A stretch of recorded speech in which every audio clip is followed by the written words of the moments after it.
Welcome to Brain Roots IAS. Today we will study India's solar revolution. ये एक कहानी है फ्रॉम डेफिसिट टू डोमिनेंस। एक ऐसे देश की कहानी जो कुछ साल पहले तक पावर डेफिसिट से जूझ रहा था और आज it has become a global leader in solar energy. For your exam perspective, this is a very important topic for GS Paper 3 covering both economy and environment. तो चलिए इस ट्रांसफॉर्मेशन को डीपली एनालाइज करते हैं। So let's start with a number, एक figure जो आपको इस रेवोल्यूशन का स्केल समझा देगा। 150.26 गीगावाट्स। ये इंडिया की प्रोजेक्टेड सोलर एनर्जी कैपेसिटी है मार्च 2026 तक। ये सिर्फ एक नंबर नहीं है, बल्कि it's a statement of ambition, a proof of India's massive green energy push. Now to put this number into perspective, जरा इस चार्ट को देखिए। 2014 में हमारी कैपेसिटी थी सिर्फ 2.82 गीगावाट्स और 2026 तक का टारगेट है 150 गीगावाट से भी ज्यादा। That's more than a 50-fold jump in just 12 years। This isn't just growth, this is an exponential surge. ये एक क्रांति है।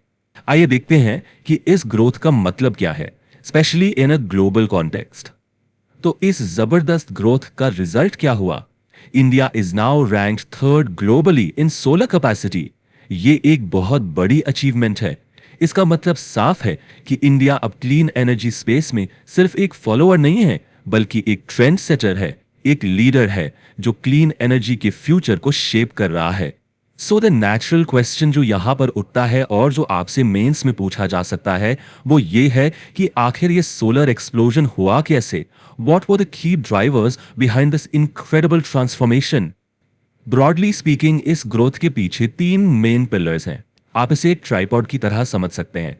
पहला, गवर्नमेंट पॉलिसी। दूसरा, इंडियाज ज्योग्राफिकल एडवांटेज।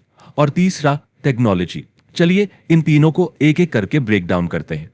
सबसे पहले टेक्नोलॉजी। इस पूरी रेवोल्यूशन का जो वर्क हॉर्स है वो है सोलर फोटोवोल्टिक टेक्नोलॉजी, जिसे हम पीवी टेक्नोलॉजी कहते हैं। अब ये है क्या? It's the process of directly converting sunlight into electricity. इसके लिए सेमीकंडक्टर मटेरियल्स का यूज होता है, जैसे कि सिलिकॉन। इंडिया की लगभग सारी सोलर स्टोरी इसी टेक्नोलॉजी पर बनी है। दूसरा पिलर, ज्योग्राफी। यहां इंडिया को एक नेचुरल एडवांटेज मिला हुआ है। हमारी ट्रॉपिकल लोकेशन की वजह से इंडिया में साल के 300 से 330 दिन तक ब्राइट सनलाइट रहती है। इसको टेक्निकल टर्म्स में हाई सोलर इंसोलेशन कहते हैं। सोच के देखिए, ये एक तरह से फ्री और अनलिमिटेड फ्यूल सोर्स है जो हमें रोज मिलता है। लेकिन जैसा कि हम जानते हैं, सिर्फ रिसोर्स होने से काम नहीं चलता। उसे हार्नेस करने के लिए एक स्ट्रॉन्ग फ्रेमवर्क चाहिए, और वही रोल प्ले किया है गवर्नमेंट पॉलिसीज ने। नेशनल सोलर मिशन ने शुरुआत में एम्बिशियस टारगेट सेट किए। उसके बाद पीएम सूर्याघर योजना जो रूफटॉप सोलर पर फोकस्ड है, और पीएम कुसुम स्कीम जो हमारे एग्रीकल्चरल सेक्टर को सोलराइज कर रही है। और इन सबके साथ प्रोडक्शन लिंक्ड इंसेंटिव्स यानी पीएलआई स्कीम जो डोमेस्टिक मैन्युफैक्चरिंग को बूस्ट दे रही है। तो हमने कैसे हुआ ये समझ लिया। अब आते हैं तो क्या हुआ पर। यह सोलर रेवोल्यूशन सिर्फ एक एनवायरमेंटल स्टोरी नहीं है, बल्कि ये एक आर्थिक बदलाव, एक मैसिव इकोनॉमिक शिफ्ट भी है। It's about cheaper power, more jobs और सबसे इंपॉर्टेंट, एनर्जी इंडिपेंडेंस। यहां पर सबसे इंपॉर्टेंट इकोनॉमिक कॉन्सेप्ट है ग्रिड पैरिटी। इसे नोट कर लीजिए। ग्रिड पैरिटी वो पॉइंट है जब सोलर पावर से इलेक्ट्रिसिटी जनरेट करने का कॉस्ट कन्वेंशनल ग्रिड से मिलने वाली इलेक्ट्रिसिटी यानी मोस्टली कोल पावर के बराबर या उससे कम हो जाता है।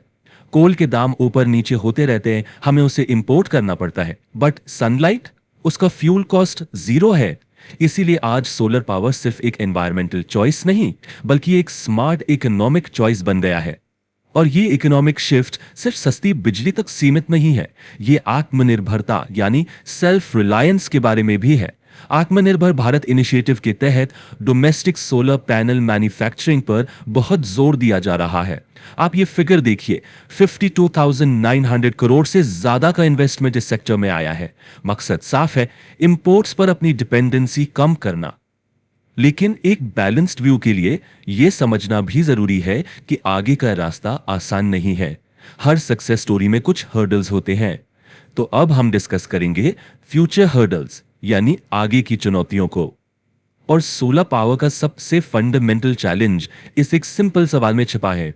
जब सूरज ढल जाता है तब क्या होता है? या फिर एक घने बादलों वाले दिन बिजली कहां से आएगी? इसी प्रॉब्लम को कहते हैं इंटरमिटेंसी, यानी पावर सप्लाई कांस्टेंट नहीं है। ये हमें अगले चैलेंज पर ले आता है, एनर्जी स्टोरेज। दिन में बनी एक्स्ट्रा एनर्जी को हम बैटरीज में स्टोर कर सकते हैं, लेकिन अभी बैटरी टेक्नोलॉजी बहुत महंगी है। फिर है ग्रिड इंटीग्रेशन का चैलेंज। ऐसे ग्रिड तो मैनेज करना जिसमें पावर इनपुट फ्लक्चुएट हो रहा है, ये अपने आप में एक टेक्निकल चैलेंज है। इसके अलावा बड़े सोलर पार्क्स के लिए जमीन चाहिए, जिससे लैंड एक्विजिशन और एनवायरमेंटल कंसर्न्स पैदा होते हैं। और आखिर में एक फ्यूचर चैलेंज जिसकी प्लानिंग अभी से करनी होगी, सोलर पैनल रिसाइकलिंग। इन चैलेंजेस के बावजूद इंडिया का विजन सिर्फ डोमेस्टिक नहीं है। India is preparing for a global role, एक विश्व गुरु की भूमिका में आने के लिए। इसका सबसे बड़ा एग्जाम्पल है इंटरनेशनल सोलर अलायंस, यानी ISA। ये एक इंडिया लेड इनिशिएटिव है, जिसे इंडिया ने फ्रांस के साथ मिलकर शुरू किया था। इसका मेन ऑब्जेक्टिव है सन रिच ट्रॉपिकल नेशंस में सोलर एनर्जी को प्रमोट करना। ये इंडिया की क्लाइमेट लीडरशिप और सॉफ्ट पावर का एक बेहतरीन प्रदर्शन है। और इंडिया का विजन यही नहीं रुकता, इससे भी आगे जाकर इंडिया ने one sun one world one grid या OSOWG का आइडिया दिया है। ये एक globally interconnected solar energy grid का विजन है। आइडिया बहुत सिंपल पर पावरफुल है। सूरज कहीं ना कहीं हमेशा चमक रहा होता है। अगर हम ग्रिड्स को कनेक्ट कर दें तो जहां दिन है वहां से सोलर पावर वहां भेज सकते हैं जहां रात है। ये इंटरमिटेंसी की प्रॉब्लम का अल्टीमेट सोल्यूशन हो सकता है। तो आखिर में हम इस थॉट प्रोवोकिंग सवाल के साथ कंक्लूड करते हैं, क्या सूरज से चलने वाला एक सिंगल ग्लोबल ग्रिड एनर्जी का भविष्य हो सकता है? यह एक एम्बिशियस विजन है, लेकिन यह इंडिया के बढ़ते हुए कद और दुनिया के एनर्जी फ्यूचर को शेप करने की उसकी क्षमता को दिखाता है। If you found this lecture helpful, like, share and subscribe to the channel.